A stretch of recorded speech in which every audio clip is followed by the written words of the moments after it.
This is Weather or Not. And welcome into this Wednesday, February 5th edition of Weather or Not, National Weatherpersons Day. Happy day to you. Happy day to you as well, and Yeah. to our entire team and to all the weather people around the United States. Yeah, we're going to talk about that in a little bit. We hit the pause button briefly on the very warm weather today. Certainly not a bad day, but a lot more warmth to come. Yeah, and record warmth at that. In fact, let's go ahead and start with the first alert. And as we do so, yeah, we had a nice stretch of weather coming in, especially Tuesday was perfect. Yeah. We may even beat that as we go toward the weekend. Yeah, we're definitely going to continue to see this incredibly warm weather pattern. The nation basically divided in half with all the cold air just north of us.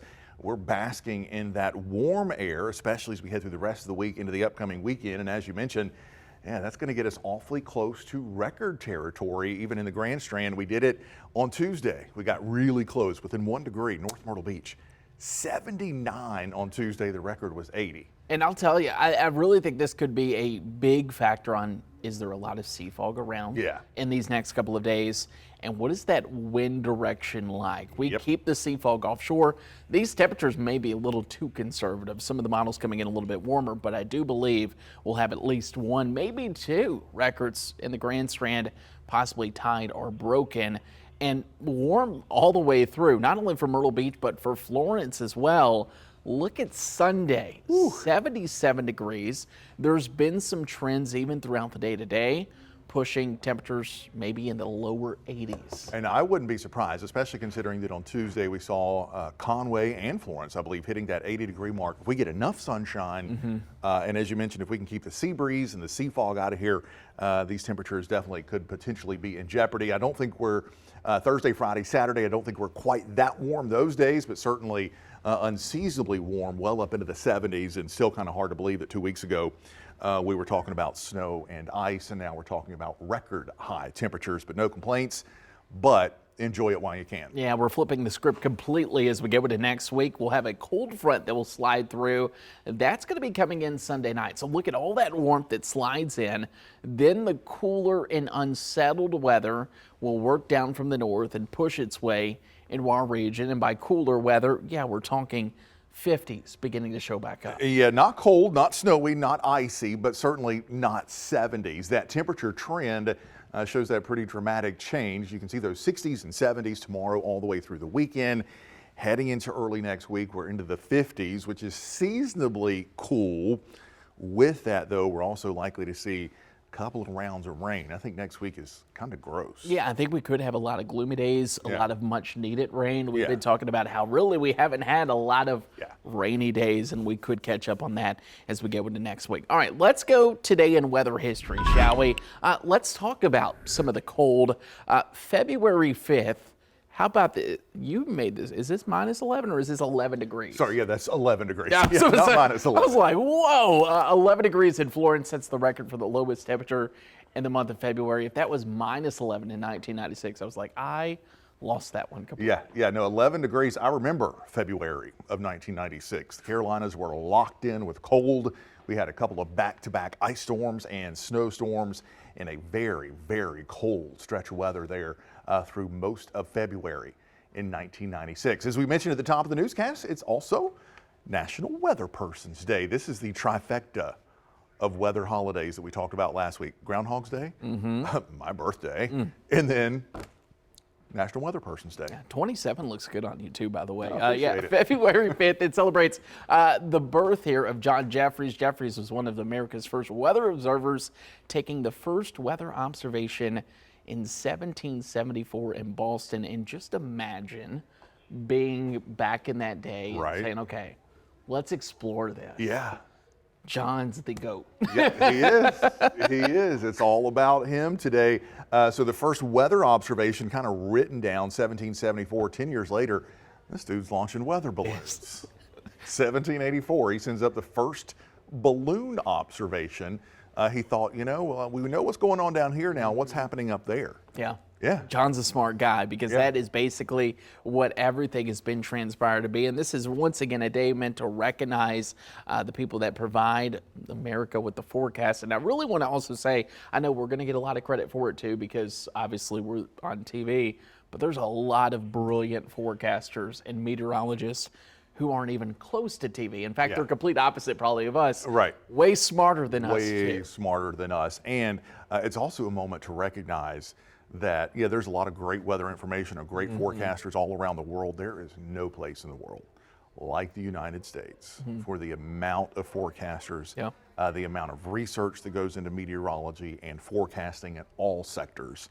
So that's what today is about, but let's make it about us. Okay. Woo! With the confetti as well. Yeah, and this pretty decent little team right here, a bunch of misfits. Yeah, we are far from perfect, that is for sure. But I will tell you, a fun team to work with, whether or not are you serious, and a team that gets along too. That's big, which we love. All right, let's take you coast to coast. Enough about us, right? Let's get to the forecast and what this is going to look like.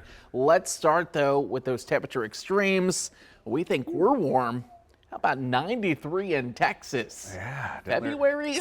Down there in the Rio Grande Valley, all the way up to 93 degrees. And got to put my glasses on because I can't see the other one there. I couldn't see that one either. What is it? Still can't. Rugby? Rugby, North Dakota.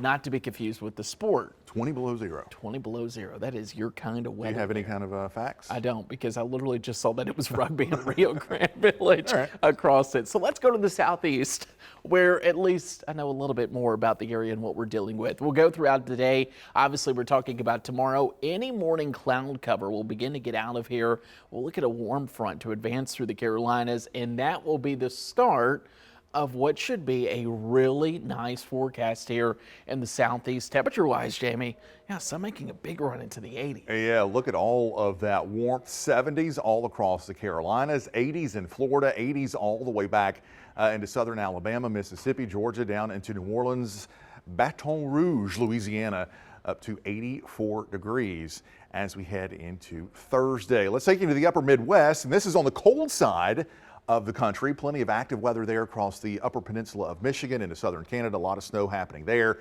Otherwise, it's mainly just dry and cold across the northern part of the U.S. Yeah, and a big temperature gradient, especially when you're talking about 12 degrees in Bismarck. Meanwhile, you continue to go down, and this is where Jamie said, hey, we're split in half here. You get 30s and 20s, eventually start to find some 40s as you work closer to the middle there of the United States. 46 in Champaign, Illinois. Our snooze alert, shocker, for today. Yeah, it's coming in as you go down into portions of the southwest. High pressure dominating the area. Keep in mind, this is also that high pressure that will keep us nice and dry. It's also warm. That's where you'll see those 80s, even some peaks of 90s in some spots of Texas. Can't be ruled out, especially down closer to the border there. But yeah, quiet weather all in all. Yeah, wouldn't be surprised if we got another 90-degree reading down there in the Rio Grande Valley. And it's all of that warmth over Texas on Thursday that really starts to crank in here, giving us that unseasonably warm weather as we head into this weekend. Off the West Coast, this is where the action has been. We've had a couple of big storm systems, a couple of atmospheric rivers aimed at northern California. There is the next one that starts on Thursday. Look at all that high mountain snow there west of Sacramento. The Sierra Nevada mountains going to be picking up feet of snow. You can see some of that snow spreading into parts of Idaho. There's even been snow down to sea level across parts of coastal Oregon and northern California this week. And with all that active weather, it's also rather chilly there. Even Seattle stuck into the 30s for high temperatures. A cold and wet Thursday there around Sacramento with those temperatures only into the upper 40s. Yeah, and you mentioned it's been very busy. In fact, let's take it to California, where all of that moisture has now prompted plenty of rain and flooding, unfortunately, also resulting in a mudslide risk. That is from drone video that was captured from a home sliding into the river on Tuesday, just north of San Francisco. Thankfully, that home was empty at the time, but even some flash flooding taking place in California from rounds of rain. And now, if there's any good news, obviously we're talking about flooding, not really the big thing there, but as you go down to the south, you go into Los Angeles today, tomorrow, they're going to get in and help with some of the relief. They haven't had rain in some time, Yeah. especially with all the recent wildfires. They'll finally, hopefully, cash in on some much-needed rainfall over the next couple of days. Yeah, certainly help out with that wildfire risk. Let's round out our coast-to-coast tour here with New England and the Northeast and a big slop fest coming up for Thursday while we're into the 70s here. Look at the pink, look at the blue. That is freezing rain and sleet and snow working its way through the Northeast. New York City kind of changes over from ice to a cold rain, but some decent snow lining up there from Maine, New Hampshire into Vermont, even Boston likely picking up a couple of inches of snow as we head into the day on Thursday. And we've been talking about that temperature contrast. Yeah, look at those 20s and 30s across the extreme areas of New England, but you quickly go into the 40s and into the 50s as you get down into Virginia. So it is certainly an active weather pattern and likely a pattern that's going to produce, well, another nor'easter or two as we head through the middle part of the month of February. You've probably heard the term nor'easter, but what is it exactly? And did you know there's a couple of different types of nor'easters? Meteorologist Matt Bullock breaking that down for us. For some folks that don't know what a nor'easter is, basically is a powerful coastal storm on the East Coast with strong northeast winds. They typically form September through April. They could bring heavy rain, heavy snow, gale force winds, rough seas, and coastal flooding. And there are two types of nor'easters. You have Miller type A, which is a classic nor'easter where it develops in the Gulf or just off the East Coast from an old front, and it moves up along the coastlines, bringing heavy snow across the mid-Atlantic region and the New England area. A classic example of a Miller type A nor'easter is a superstorm of 1993, also known as the storm of the century. Then we have Miller type B nor'easters. They typically form in the mid-Ohio Valley. This system moves west to east, but as it approaches the Appalachian Mountains, it strengthens, bringing heavy snow in West Virginia, Ohio, and Pennsylvania. An example of Miller type B nor'easter is the blizzard of February 5th, 2010, also known as Snowmageddon. Matt Bullock, WNBF News.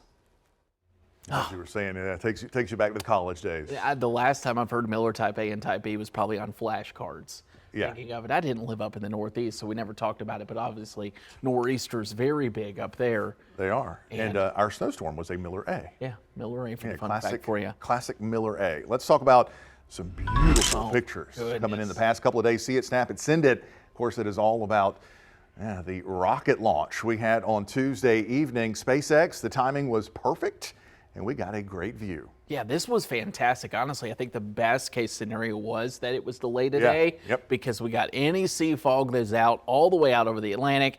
And this actually got bumped to like the perfect timing. Yeah, it actually got delayed a little bit, and it was probably going to be a mediocre show, but it was just far enough after sunset there that we got that beautiful vapor trail. And notice on that picture there from Roger, and also this one from Rick, you can see the rocket, but also notice kind of that exhaust trail that formed what we call a noctilucent cloud. Yeah, and it was around for a good hour. Yeah, it stuck around for a while. You could see it, and I saw reports of people seeing it as far north as Charlotte. Yeah, even DC. Yeah. DC picking up as it traveled across the East Coast.